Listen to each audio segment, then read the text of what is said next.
Good morning, love bugs. This morning we are currently sitting in Costa Movies, so if you hear animals behind me, don't be bothered. Today we're going to be jumping on and chatting with Jessie Jean, who is the creator of the Food Freedom online program, helping women to break free from binge eating and overeating and self-sabotaging and all that kind of stuff and find radical acceptance, which I know is something I struggled with for many, many years and still am trying to kind of navigate through. So I'm really, really excited to jump on this call with her and navigate through. As always, in a little introduction is that if you guys are new here, my name is Laura Martin. I am the creator and founder of Healing to Happy, where I help women that are struggling with anxiety and depression to break free using nutrition. It wasn't so long ago that I remember self-sabotaging and using food as a means of escapism and control and all this kind of stuff until finally finding my freedom. And so this whole platform is to bring people on that can help inspire change in others. And now we have Jessie. I think it's going to pop on here. Connecting. Hello. Hello. Hi, Laura. How are you? Good. How are you? Doing so good. How's your day going? It's good. I just woke up, did my workout, was on the beach. So doing good. So nice. Sounds like a great start to your day. Yeah. Where are you tuning in from? I'm in Denver, Colorado. Okay, lovely. Yeah. So I am just wrapping up my work day. It's actually 7 p.m. here. So doing this and then I'm going to go eat some dinner. I love it. Yeah. And I'm so I was just like doing the intro that I'm so excited to have you on here and just kind of learn more about the work that you're doing, the science behind it. I was just like stalking and going through your whole story and was just like, I get it. I feel you. Thank you so much for having me on. I love getting to dive deeper in these types of conversations and just explore what freedom looks like and how we make peace with food, how we make peace with our bodies. So any opportunity to get to talk more about this is something that I love to do. So thank you for having me. Of course. I would love for you to kind of give an introduction and share more about how you've been where you are and how you're going. The whole point of happy hour is to kind of give people the real light and shine some light on some shadows that people feel and just like I'm not alone kind of feeling. So I'd love for you to introduce yourself. Yeah, absolutely. So my name is Jessie and I'm a certified eating psychology coach. And I got into this line of work because I struggled with my own eating disorders, binge eating, overeating, emotional eating, hating my body, food anxiety, addiction to exercise. You name it. I really struggled to find peace with my own body and find peace with food. And I felt like I was on this all or nothing roller coaster all of the time. It was exhausting. It was confusing. It was frustrating. I felt crazy. Like, why could I succeed in other areas of my life, but I couldn't? Why wasn't I able to find peace with food? Why did I struggle so much with food? And so in this 10-year journey of kind of cycling in and out of all different types of eating disorders, I eventually dug my way out of the hole. I call it the mental hellhole, to such a dark place of feeling out of control, feeling like I intellectually knew what I wanted to do. I knew I wanted balance. I knew I wanted to feel confident in my own skin, but for whatever reason, finding that middle ground was so hard for me. And so after, I went to therapy for years and years and years. I went to Overeaters Anonymous, which is just like AA, Alcoholics Anonymous. It's a 12-step program. I did that.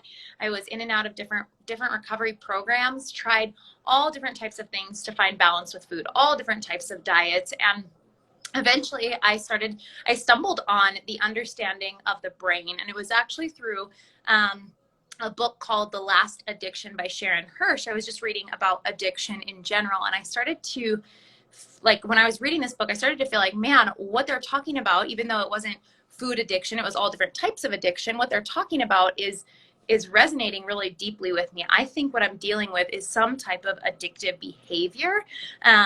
And I knew that it was different because you can't, the protocol for healing addiction is abstinence, but you can't stop eating food. Like, we need food to survive. So how do we navigate finding balance with food? And so this set me on a journey of looking beyond kind of the emotional work that I was doing in therapy to really try and understand what's going on a neurological level, what's going on in the brain as it relates to my relationship with food and my body. And I just started to pull more threads in that direction, and that really led me to understanding the neuroscience of behavior change, and eventually to getting to this point where I've reprogrammed my brain around food and the way I view my body, so I'm no longer stuck in these cyclical patterns that feel so incredibly exhausting. So yeah, that's kind of my journey. And then I went on. I knew once I dug myself out of this mental hellhole, I felt this moral obligation to help other people conquer their struggles with food and body. But I didn't really want to. I didn't want to go back to that dark place. I was so thankful to be out of it. But for years, this calling kind of tugged on my heart, and I eventually decided to look into what do I need to do to get certified, to become credentialed to help other people. And that's when I went to the Institute for the Psychology of Eating. I got certified to be able to do this type of work. And I've been doing this full time now for the last few years, and it has been so deeply fulfilling to watch. We're now at almost 800 women who have gone through the Food Freedom Online program, who have rewired their brain and found balance with food and their body. And so, yeah, that's a little bit about me and what I do, and why I'm really so passionate about helping people find freedom is because we're meant to live in freedom. We're not meant to be in bondage to anything, especially food. Our body knows how to take care of us. We just have forgotten how to trust it. Oh my goodness. So much of that like resonates so deeply. So many people have grown just from hearing your story. What was your kind of aha moment of like, oh, I do need to start doing some work on it? Because I know in my own journey is like lights have been shown on it, but then what are those next steps? You're like, oh, well, diet culture is just so normal. Like, this is something that we're trained to do, right? Like, we're not supposed to have these big, sexy portions of food and all this kind of stuff and weighing. And how do you kind of know when it's like, no, this is not actually right? Yeah. So how do you know? I guess the question, a lot of people ask me, how do I know I even have a problem with food? Like, how do I know if I'm a binge eater or I have an eating disorder? And the thing I always tell people is I was never formally, jeez, words are challenging. I was never formally diagnosed with an eating disorder. And the majority of people aren't diagnosed with an eating disorder. And instead of looking at it as a disorder, I hate that word because we're not disordered. Instead, I just encourage everyone to ask themselves a handful of questions. And those questions are, do I ever feel a sense of a loss of control when I'm eating? Do I ever feel guilt or shame for what I've eaten? Do I ever feel the need to exercise to make up for what I've eaten? Do I ever feel anxiety around social situations or around food in general? Do I feel like I intellectually know what I want to do with food, but it seems like my body sometimes takes over? Cravings take me over. Do I ever eat in secret? Do I feel afraid to do what I do with food? Do I feel ashamed of what I do with food in secret? Do I feel ashamed of that? And I wouldn't do that in front of other people.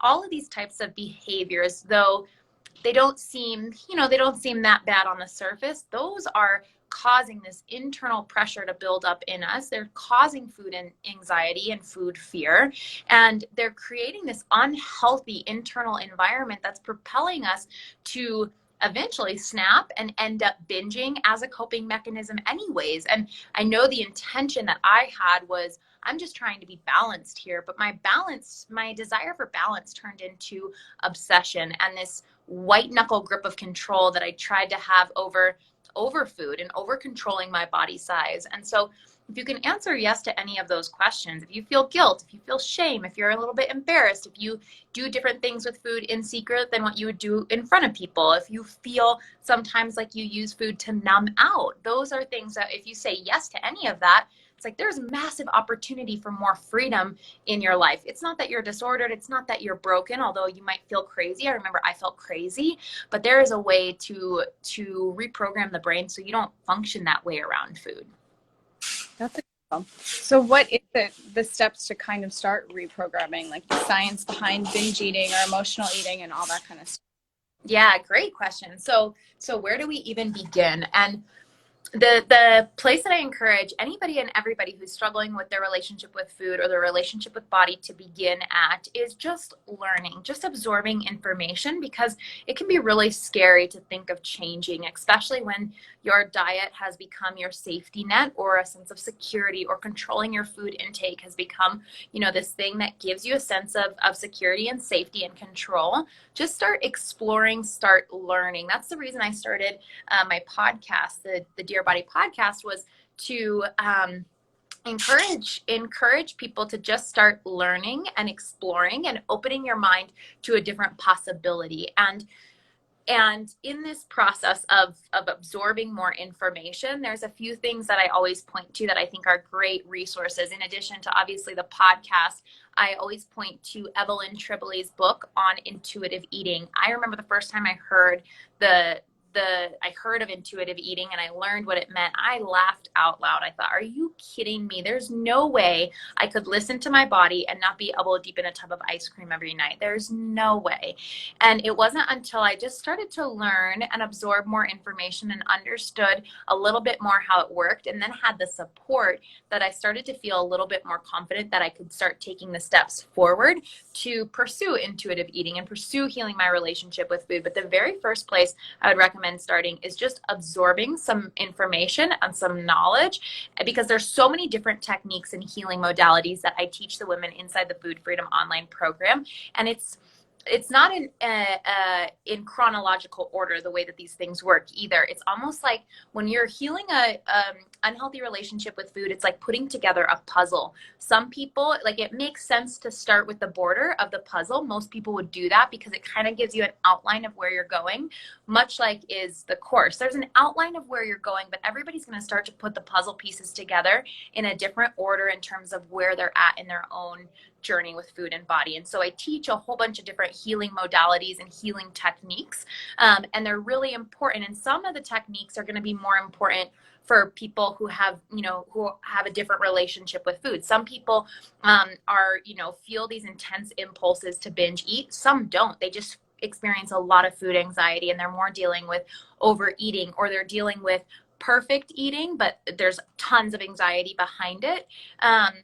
So all of these techniques are going to be useful for different people in different, almost like a different formula. So in terms of getting started, I would start by just educating yourself and understand that the way that the mind works is through habituation, which is the process of repetition. If we want to train our brain, we have to repeat things over and over and over and over again. So if we're struggling with an unhealthy relationship with food, that has become wired into our brain because we've repeated certain behaviors with food, whether that's numbing out, whether that's, whatever it is. It's binge eating, it's overeating, it's giving ourselves food as a reward. That's become a habit. And so if we ever want to teach the brain that there's another option, we have to, through repetition of different techniques, different healing modalities, we have to create pattern interrupts in the brain. So the brain is used to functioning a certain way. We have to start interrupting the way that it's functioning by challenging the thoughts that we have, challenging the emotions that we experience, challenging the behaviors that we engage in,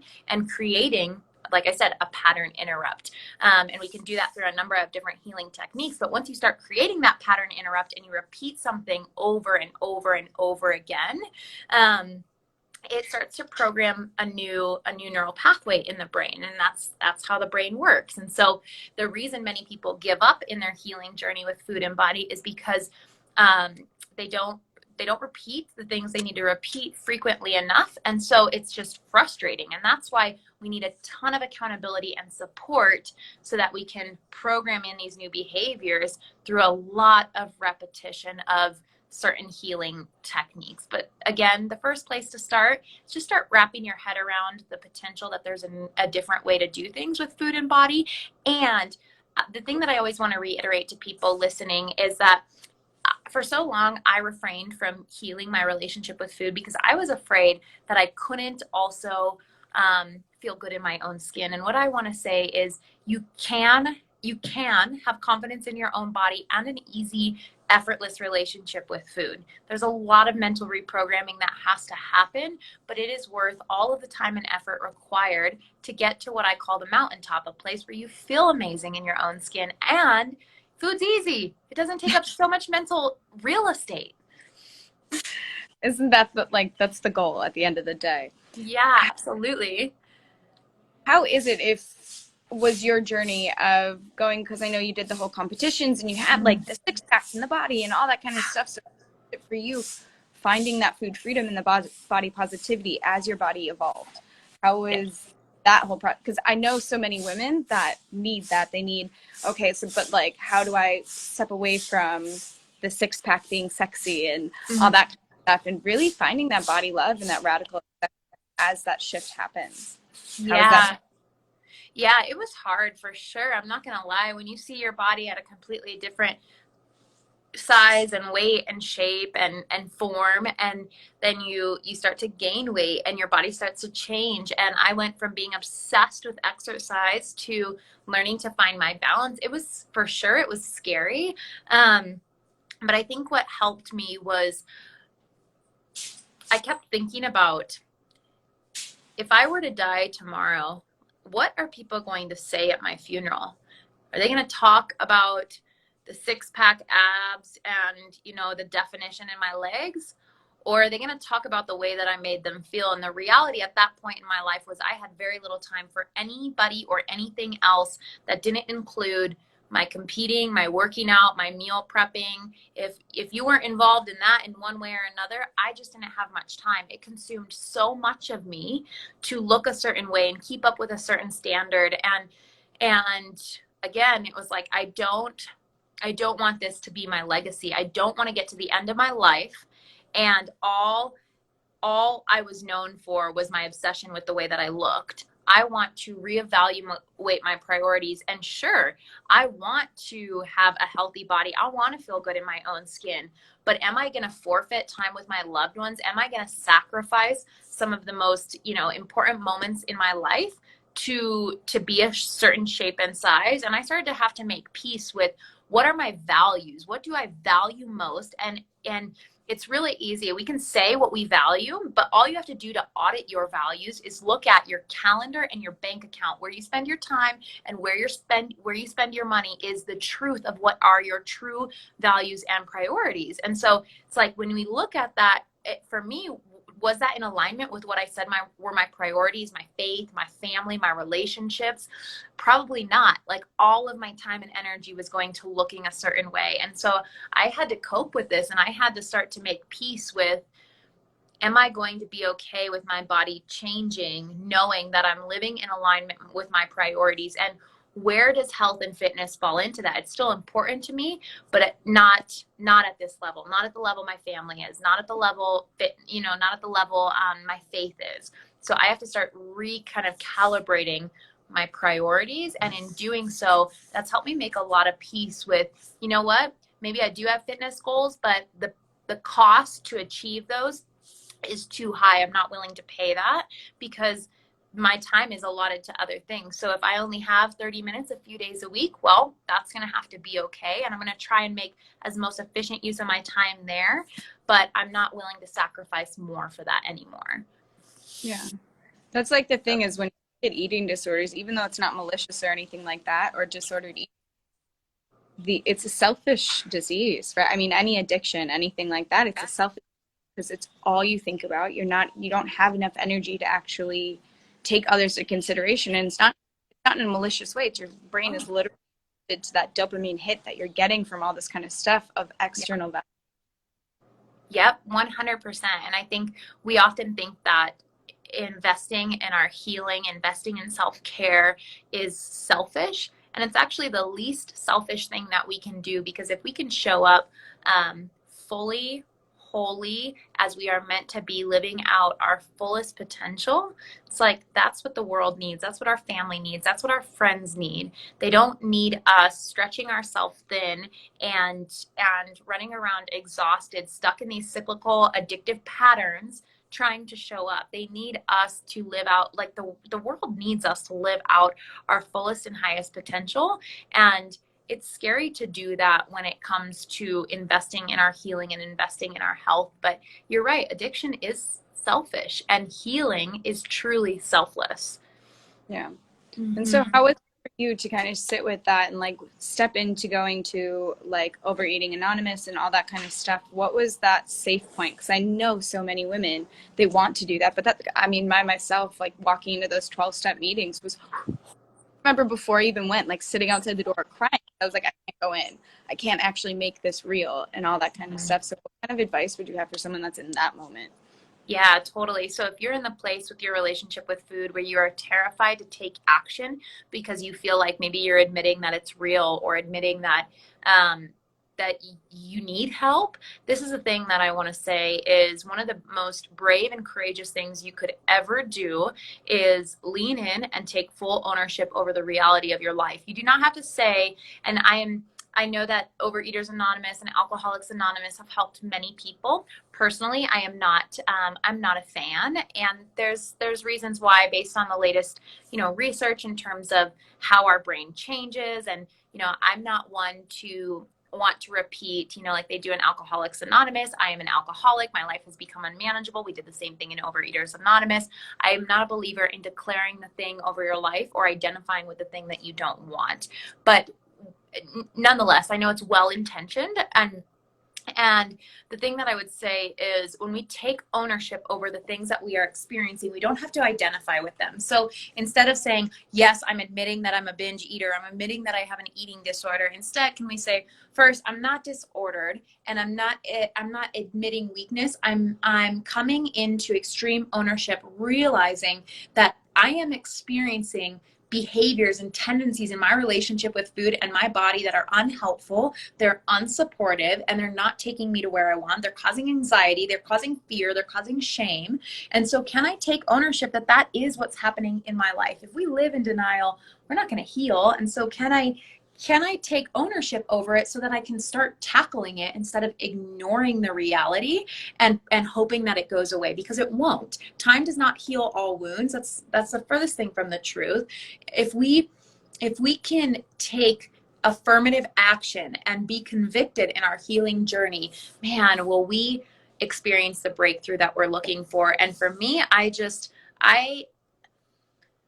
was scared going into therapy. I was scared going into Overeaters Anonymous. I was scared with every new program that I tried, but I was more scared of living a life where I settled, living a mediocre life, than I was of failure.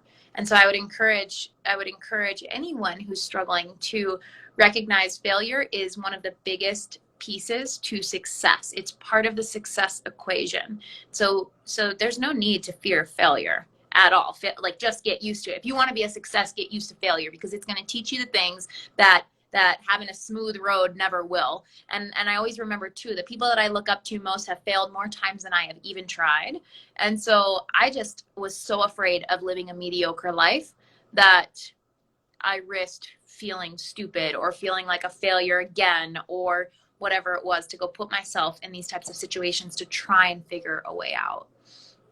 More the basis of being empowered behind that decision and knowing that even if you do fail, it's still a step in the forward direction, right? Totally.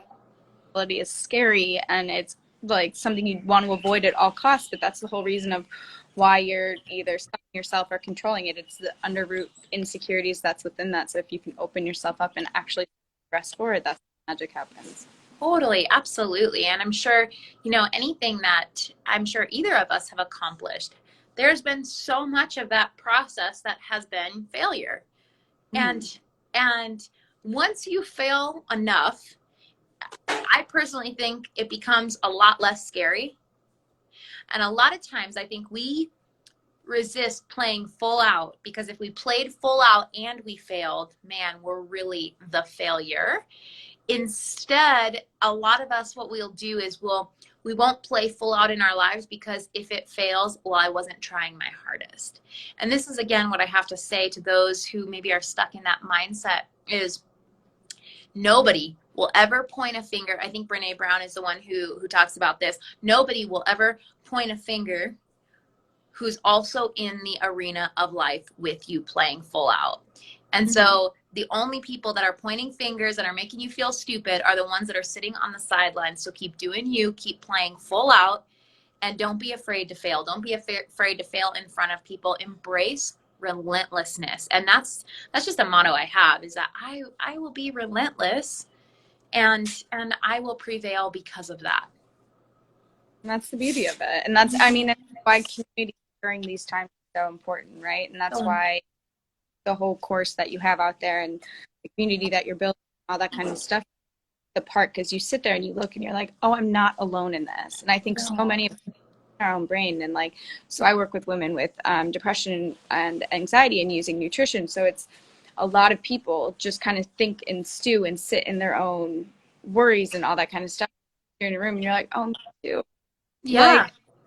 Like someone even wrote like, wow, you're speaking straight to me. It's like, yeah, because there's so many people, but when you can speak your vulnerabilities and your truth, that's where the magic and the healing actually starts to happen. But you first have to admit it. Totally. Yeah, you're absolutely right. And community is so incredibly important. A byproduct of connection is healing. So if you want to heal, you have to be willing to come out of isolation, because in isolation, struggles thrive. Addiction, anxiety, depression, in isolation, they thrive. And so if you want to come out of isolation, although it can be scary and it can be vulnerable, but again, lean into that. When you're feeling the rush of adrenaline because you're afraid to do something, that's the direction that you should be going. 100% lean into that feeling, that rush. And pretty soon that will become more addictive than anything. That rush, that adrenaline of, oh, I'm living life on the edge, I'm pushing my limits of what feels safe and what feels comfortable. And thus I must be growing. I must be expanding. When I don't feel that rush of anxiety, that rush of just adrenaline, I know that I'm often playing smaller than I want to. I want to feel that rush. I want to feel like I'm nervous because I could fail here. And when I do that, I know I'm also on to growth. Whether I fail or whether I succeed, I know either way I've grown. Yeah. Beautiful. So, yeah. But you're talking about isolation and stuff like that, and that made me obviously think of quarantine and all that kind of stuff. Yeah. So notice come up for you, because I mean, for me, even just like isolation, it's still a trigger of that stuff. Like, it's not like all of a sudden addictions go away and stuff like that. It's different moments triggered certain things. So I know a lot of people being quarantined have felt like questioning, oh, am I binge eating? Am I emotional eating? And asking these questions, because now they can actually slow down and see their eating habits, as opposed to it being just kind of masked by work and all this other stuff. And now they're really seeing that and feeling uncontrollable. So what is kind of speaking some air into that, and what have you noticed for yourself or people in your program or anything? Yeah, quarantine is incredibly challenging. We as human beings are not designed to be separated. It's not healthy for us mentally, emotionally, psychologically at all for us to be separated. We need connection. And so it becomes even more important that during this time we are doing everything we can to seek any type of connection we can, whether that's virtual, whatever we can do to have some type of human interaction to keep us mentally sane is really, really important. And if you're feeling especially more triggered with food or with any type of self-sabotaging behavior right now, it's so important to give yourself a little bit of grace. It is a stressful situation. The collective energy is anxiety. The collective energy is uncertainty. And so as human beings, we all are feeling that. Whether you're dealing with it personally or not, we've all been affected in one way or another. And so a lot of women, a lot of men and women are struggling even more so now in quarantine with food, because they're stuck in their houses and they don't have the regular rhythm of their life to keep them in a certain flow. And so they're using food to numb out from the stress and the uncertainty. And they're just in the presence of more food. Maybe life has slowed down a little bit for some of you. Some of you, it's maybe sped up. And so you don't even have time to prep food. So it's definitely more triggering for individuals who struggle. My belief is that you can fully heal from the struggles with food and body and any addiction. And so for me personally, while I have felt the stress and the anxiety, and there's been many breakdowns since quarantine of just all of 2020 plans changing and just fear and all the uncertainty, food has not been the thing that I've turned to, because I've trained myself to cope in completely different ways. It's not even the thing that comes up. While I have noticed that I've been wanting to eat more just mindlessly, because we need stimulation, we need pleasure in order to feel satisfied. And where else are we getting stimulation? Where else are we getting that kind of hit of dopamine besides just some things at home that we have, food being one of those? And so I've noticed, man, yeah, I have probably eaten more than normal just because I'm bored and there's not a whole lot to do. But I can have that awareness and then say, well, do I want to keep doing this? And I can either say, yeah, you know what, I'm actually enjoying this, or no, I don't. And it's that simple, because that's no longer a coping strategy for me. So if you're somebody listening and you're struggling more than normal in quarantine with your relationship with food, instead of being discouraged, look at it as a blessing and an opportunity for you to dive deeper into understanding what's going on in my brain as it relates to food in my body, and are there opportunities for me to use maybe this extra time or this time that I have at home to expand my growth so that I can change. And the thing we have to remember is knowledge is not power. So knowledge feels really good. Again, dopamine hits when we learn anything new, but it's only powerful when we apply it and we execute it on it. And that's why we need community and we need accountability so bad. Yeah. And that's the thing, right? Like, you're never not going to be triggered. It's just your tool belt that you have and how you can move forward in that and what you're doing, because it's not like anyone planned for COVID. It's not planned for stressors that are happening in 2020, but it's what tools have you used along the way and how can you apply them whenever something arrives. Life will always happen. It doesn't stop. The world is spinning. Of course, we don't expect for this to happen, but how can you really start to apply this? And as opposed to numbing out or a lot like drinking, eating, all this kind of stuff, how can you use it as a light to shine and get curious? Feeling, oh, this is something I've been struggling with for years. This is maybe something I should lean a bit more into. Yeah, I love that, Laura. I love the concept of getting curious instead of judgmental. If we can start to get curious with our self-sabotaging behaviors, or the things that we're not, not necessarily pleased with in our life, if we can look at it and say, you know what, maybe I've been trying to fix my relationship with food, trying to find balance, trying to work my way out of depression, anxiety, whatever it is, for however long. And instead of what the heck is wrong with me? Why can't I figure this out? I'm such a failure. I must be broken. Instead of that, can we just say, can I get curious with all the things here? Can I look at my behaviors non-judgmentally and just start to see the patterns? Like, interesting. Every evening I seem to be more triggered to do this thing with food, or weekends tend to be harder for me. Okay. When I'm around these people, I tend to be more stressed, so I tend to turn to food more. Okay. I'm noticing that's a pattern. I'm not going to judge myself. I'm going to start to get curious and really observe what thoughts are floating around in my head. Are they supportive? What emotional patterns do I have? Are they supportive or are they exhausting? What behavior patterns am I engaging in on a day-to-day basis? Is that supportive or is it unsupportive? And if we can start to just collect data in terms of our behaviors and knowledge in terms of how to influence our behaviors, our belief system, our thoughts, our emotions, when we can do that and we can learn without judgment and instead, like you said, embrace curiosity, that is a catalyst to change. Exactly. It's becoming the perpetual student in your own life journey, right? Like, you don't have to be right or wrong. You just have to get curious, ask the right questions, and not, I always call it, like in my programs, is like, not let your inner mean bitch run wild. Like, it's just an interesting voice that comes up. That's something that, like, I can track that and see, oh, like, say 7 p.m. rolls around and I'm feeling powerless around this kind of stuff. And it's just really tuning in without, you don't need to really do anything with it. We love this sense of control and manipulation and needing, okay, so then I'll start fasting at this time so that this doesn't happen, as opposed to just being like, oh, that's an interesting behavior that I do. What's the actual underlying cause for this? Yeah, 100%. And I love that. I love calling out that inner mean girl. It's like, tell her to shut up. She's not welcome right now. And can I embrace some kindness and compassion and curiosity instead? Exactly. Good. So what is something you've noticed? I mean, you touched a little bit on like anxiety, depression, all that kind of stuff. What have you noticed as you've broken free from diet culture and all this kind of stuff, from the evolution of the competition and all of that, what have you seen happen within your mental health, your relationships, all that kind of stuff?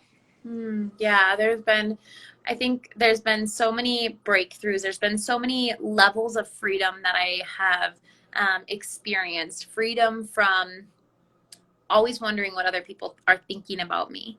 Freedom from always having to prep food and count macros and weigh myself. Freedom from the numbers.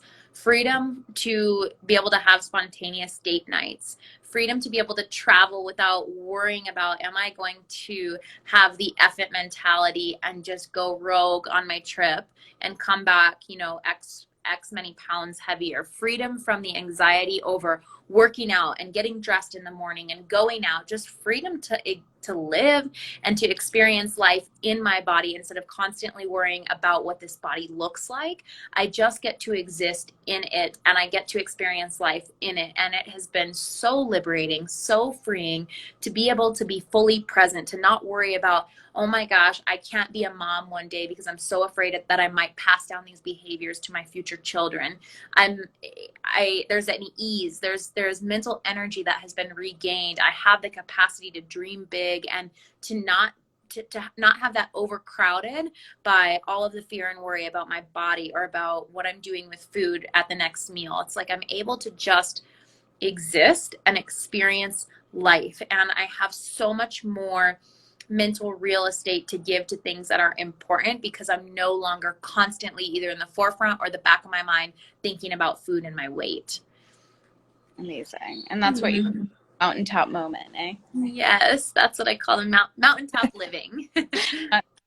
I love that. I even wrote it down in my notes. I'm like, I love it so much. Yes. Something else that you wrote in your story was that you were using food as your drug. And I know myself and so many people feel that way. And you spoke on earlier about how, with drugs and alcohol, you can abstain from that. But with food, that's a little bit harder. So what are some of the first steps of feeling safe within that, to want to admit that, and then navigating through of oh, if I eat this cookie, I'm not going to die. But that's such a hard step for a lot of people to take, and to kind of get over that food anxiety.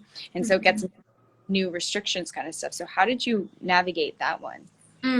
Yeah. So I very much so felt like food was my drug. I would eat to numb out. I would eat if things were good to celebrate. I would, everything was always centered around food in my brain, whether it was good, bad, or indifferent. It was always so food focused. And I think getting to this point of being able to say, food has this place in my life, and I'm no longer going to let it.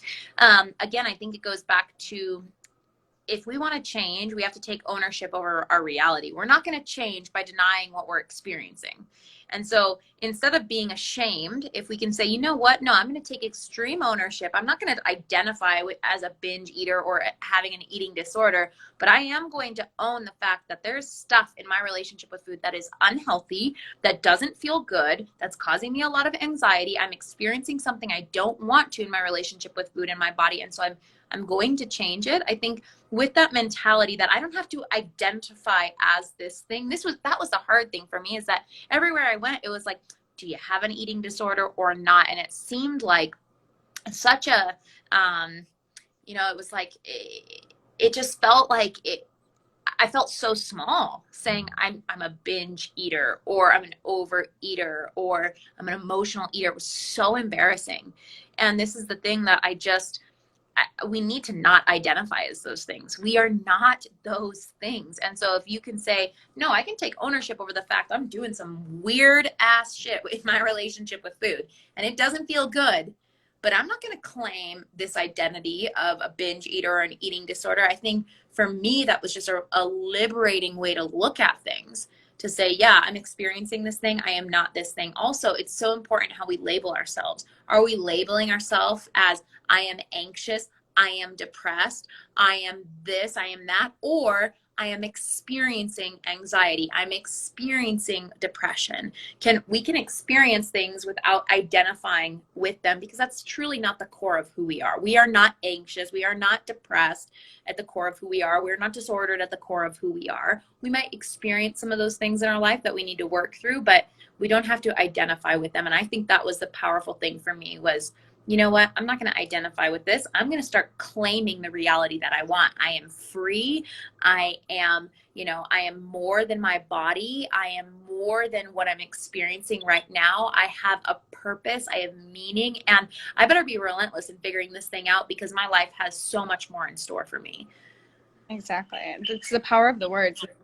I actually didn't like going to the 12-step either, because it was just like you walk in and you're like, I am this, and you're like, but I'm not. And that's triggering for me to continually repeat that after day, as opposed to, identifying with, yeah, okay, this is a part of what I have right now, but it is not who I am. This is not the foundation of what is going on. And I think so many, we hold on to that as not a victim role, but like that's our identity, so much so that we can't really even take ourselves out of it to visualize this empowerment. Right. Light. It's like our claim. This is who we've been for so long. So we hide in that and we feel comfortable within that, as opposed to being strong, independent, empowered, all these kind of other words that we should be using. Mm-hmm. Absolutely. Our words. So good, Laura. But how can people get in contact with you, learn more about you, all the amazing things that you're doing? Oh, thanks, girl. Yeah. So I'm obviously, all of you guys here now, I'm at Jessie Jean on Instagram. And then I think one of my favorite places to hang out is over on the podcast, the Dear Body podcast.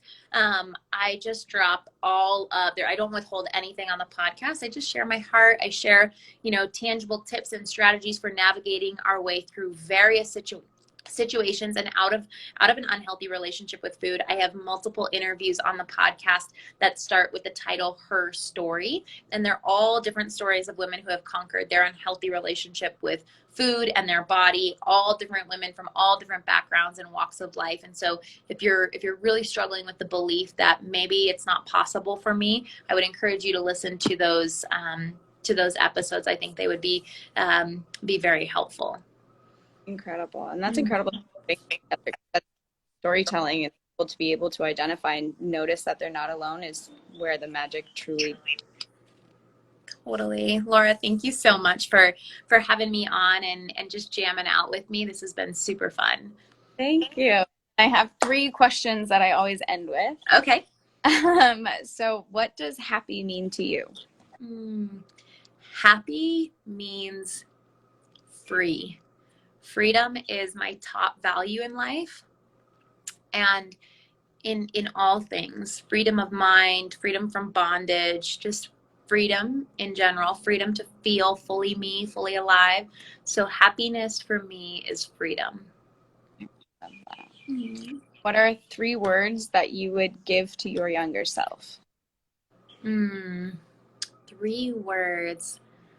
I would say I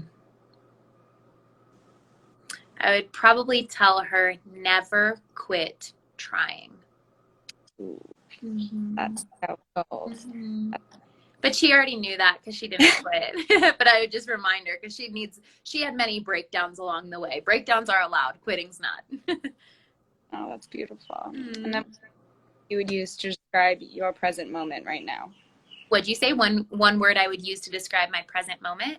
Yeah. Ooh, that's a good one. I would say one word to describe my present moment. I would say refinement. I'm in a season of being refined, and I love the quote, "Fire refines gold and pressure creates diamonds." And I feel like I'm in a season of being refined in a lot of ways. There's a lot of pressure, a lot of fire, and I know it's challenging me to grow in new ways. And so that's probably how I would describe my present season. That's incredible. Thank you so much, Laura. This has been so insightful. Like, I've gotten so many nuggets of wisdom. I'm just like taking my notes. Oh, good. And thank you so much. And anyone that's listening, we continue the conversations over in our Facebook group, Happy Cat Gang. So come hang out there and dive a little bit deeper with us. But I'll chat with you soon. Thank you. Awesome, Laura. Take care. Bye, girl.